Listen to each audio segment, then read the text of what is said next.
Assalamualaikum warahmatullahi wabarakatuh. Kelompok kami akan menjelaskan tentang penegakan HAM di Indonesia. Terutama yang pertama kami akan memperkenalkan diri kami masing-masing dulu dari yang sebelah kiri saya. Saya Iskisar. Saya Jeffrey Al-Bukhari. Saya Aliatika.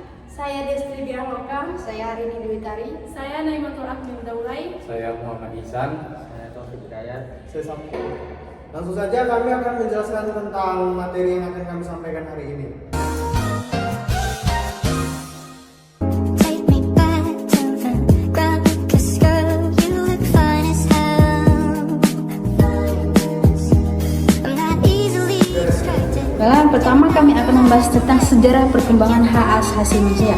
Sejarah perkembangan hak asasi manusia merupakan perjalanan panjang dan kompleks yang mencerminkan perjuangan umat manusia dalam mencari keadilan, kebebasan, dan perlindungan atas martabat individu. Sejak zaman kuno, nilai dasar-dasar HAM sudah mulai terlihat dalam Kode Hammurabi, ajaran moral agama besar dalam pemikiran filsafat Yunani Romawi yang menekankan pentingnya keadilan, tanggung jawab, dan nilai kemanusiaan. Memasuki abad pertengahan, gagasan HAM mulai mengambil bentuk yang lebih nyata melalui dokumen seperti Magna Carta, yang dimana di sini menekankan bahwa membatasi kekuasaan absolut raja dan melindungi hak dasar bangsawan. Meskipun masih terbatas pada golongan tertentu, ini menjadi fondasi penting bagi prinsip-prinsip hukum modern dan konsep negara hukum untuk kedepannya. Perkembangan yang signifikan terjadi pada masa pencerahan di abad ke-17 dan 18 ketika para filsuf seperti John Locke, Montesquieu, dan Rousseau mengembangkan pemikiran bahwa manusia memiliki hak-hak alamiah yang bisa dicabut oleh negara atau penguasa. Pemikiran ini menginspirasi revolusi besar seperti revolusi Amerika pada tahun 1776 dan revolusi Perancis pada tahun 1789 yang melahirkan deklarasi penting mengenal hak dan kebebasan individu. Di sini saya akan melanjutkan materi sejarah perkembangan hak asasi manusia, yang dimana saya akan menjelaskan pada abad ke-19 dan pada abad ke-21. Pada abad ke-19 ini menjelaskan tentang munculnya berbagai gerakan sosial yang memperjuangkan HAM dalam konteks yang lebih luas seperti penghapusan perbudakan, perlindungan hak-hak perempuan, dan perlindungan dari buruh. Pada tahun 1948, PBB ini mengadopsi Deklarasi Universal Hak Asasi Manusia yang menetapkan standar global dalam hak asasi dasar manusia seperti hak hidup, kebebasan berpendapat, berpendidikan, dan perlindungan dari penyiksaan.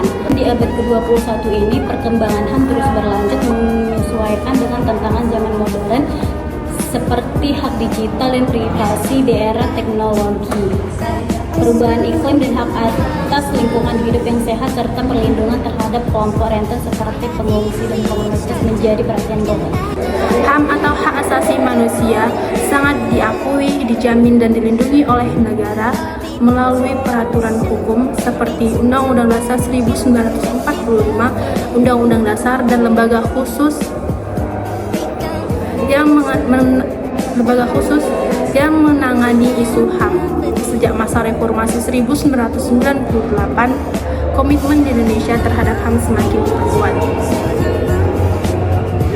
Selanjutnya, ada dasar hukum HAM di Indonesia terdiri dari 4, yaitu yang pertama, Undang-Undang Dasar 1945 pasal 28A sampai 28C menyebutkan secara rinci hak dasar warga negara seperti hak hidup, hak bebas atas beragama, hak berpendapat, hak atas pendidikan, dan lain sebagainya. Yang kedua yaitu Undang-Undang Nomor 39 Tahun 1999 tentang HAM, yang merupakan regulasi utama yang mengatur perlindungan dan penegakan HAM di Indonesia. Yang ketiga, Undang-Undang Nomor 26 Tahun 2000 tentang Pengadilan HAM yang mengatur penanganan pelanggaran HAM berat seperti genosida dan kejahatan terhadap manusia. Yang keempat yaitu ratifikasi perjanjian internasional, di mana Indonesia telah meratifikasi berbagai konvensi HAM seperti konvensi hak hidup, seperti konvensi hak penyiksaan, hak anak, dan lainnya. Baiklah, selanjutnya saya akan membahas mengenai jenis-jenis hak asasi yang ada di Indonesia. Yang pertama, hak pribadi atau sipil, yaitu hak hidup, hak atas kebebasan pribadi beragama, berpendapat, dan tidak disiksa. Yang kedua, hak politik, yaitu hak untuk memilih dan dipilih, hak berserikat dan berkumpul. Yang ketiga, ada hak ekonomi, sosial, dan budaya, yaitu hak atas pekerjaan, pendidikan, kesehatan, dan jaminan sosial. Yang keempat, hak atas keadilan hukum, yaitu setiap orang berhak berpendapat, perlindungan hukum yang adil. Yang kelima, hak kelompok rentan, yaitu perlindungan tambahan bagi anak-anak, perempuan, penyandang disabilitas, dan masyarakat cacat. Kemudian kita akan membahas mengenai lembaga pendukung HAM di Indonesia. Yang pertama ada Komnas HAM, Komisi Nasional Hak Asasi Manusia, yaitu lembaga independen yang bertugas memantau, menyelidiki, dan memberi rekomendasi terkait kasus penyelenggaraan HAM. Yang kedua, Pengadilan HAM, yaitu menyidangkan pelanggaran HAM berat. Yang ketiga ada Ombudsman RI, yaitu mengawasi pelayanan publik agar tidak melanggar hak warga. Yang keempat ada Komnas Perempuan, Komisi Perlindungan Anak Indonesia atau KPAI, yaitu fokus pada perlindungan kelompok khusus. Tantangan penegakan hukum HAM di Indonesia. Masih terjadi pelanggaran HAM di Indonesia, contohnya tentang pelanggaran terhadap perempuan dan anak. Yang kedua, konflik agraria. Yang ketiga, masih seringnya diskriminasi antara masyarakat kelompok minoritas.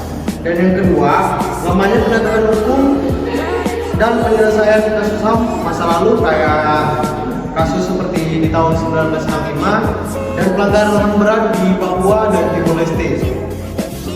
Ya, judul yang kedua, saya juga menjelaskan tentang hak kedudukan dalam hukum. Hak kedudukan dalam hukum adalah hak setiap orang yang diakui sebagai subjek hukum yang memiliki kedudukan sama di hadapan hukum dan pemerintahan.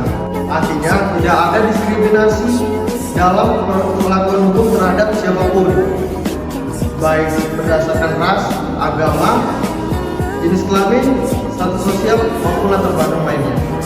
Hukum di Indonesia, Undang-Undang Dasar 1945 Pasal 7 Ayat 1. Segala warga negara bersamaan kedudukannya dalam hukum dan pemerintahan dan wajib menjunjung hukum dan pemerintahan tanpa tidak ada kecualinya. 2. Pasal 24B Ayat 1. Setiap orang berhak atas pengakuan, jaminan, perlindungan, dan kepastian hukum yang adil, serta perlakuan yang sama di hadapan hukum. Makna dan tujuan: semua orang memiliki hak yang sama untuk diperlakukan secara adil dalam proses hukum. Tidak ada diskriminasi dalam pemberian hak hukum. Menjamin keadilan dan kepastian hukum bagi setiap warga negara. Contoh penerapan: setiap warga negara berhak mendapatkan pembelaan hukum, misalnya pengacara jika terlibat dalam hukum. Tidak ada perlakuan hukum yang berbeda karena perbedaan status ekonomi atau jaminan atau jabatan. Hak untuk menggugat atau membela diri di pengadilan adalah hak semua orang tanpa terkecuali. Hak kebebasan berserikat. Hak kebebasan berserikat adalah hak setiap orang untuk membentuk, bergabung atau tidak bergabung dalam suatu organisasi atau perkumpulan, baik itu organisasi sosial, politik, serikat pekerja, maupun kelompok kepentingan. Hak ini merupakan bagian dari hak asasi manusia yang berkaitan dengan kebebasan berekspresi dan berpartisipasi dalam kehidupan bermasyarakat. Dasar hukum di Indonesia. 1. Undang-Undang 1945 Pasal 28E ayat 3. Setiap orang berhak atas kebebasan berserikat, berkumpul dan mengeluarkan pendapat. 2. Undang-Undang Nomor 39 Tahun 1999 tentang hak asasi manusia. 3. Menjamin hak berserikat sebagai bagian dari hak sipil dan politik. 4. Undang-Undang Nomor 21 Tahun 2000 tentang serikat pekerja atau serikat buruh. 5. Mengatur hak pekerja untuk membentuk dan bergabung dalam serikat. Makna dan tujuan. Pertama, menjadi ruang bagi individu sebagai yang kedua, mendorong partisipasi rakyat terhadap demokrasi dan kebijakan publik. 3. Melindungi hak asasi buruh melalui sertifikat asosiasi untuk penerapan. Buruh membentuk serikat untuk memperjuangkan hak kerja bagi rakyat. 2. Mahasiswa membentuk organisasi kampus untuk kegiatan sosial. 3. LSM untuk organisasi masyarakat kemasyarakatan lingkungan sosial. Batasan dan hak. Yang pertama, mengancam keamanan nasional dan ketertiban umum. Kedua, melarang kekerasan, kebencian atau diskriminasi.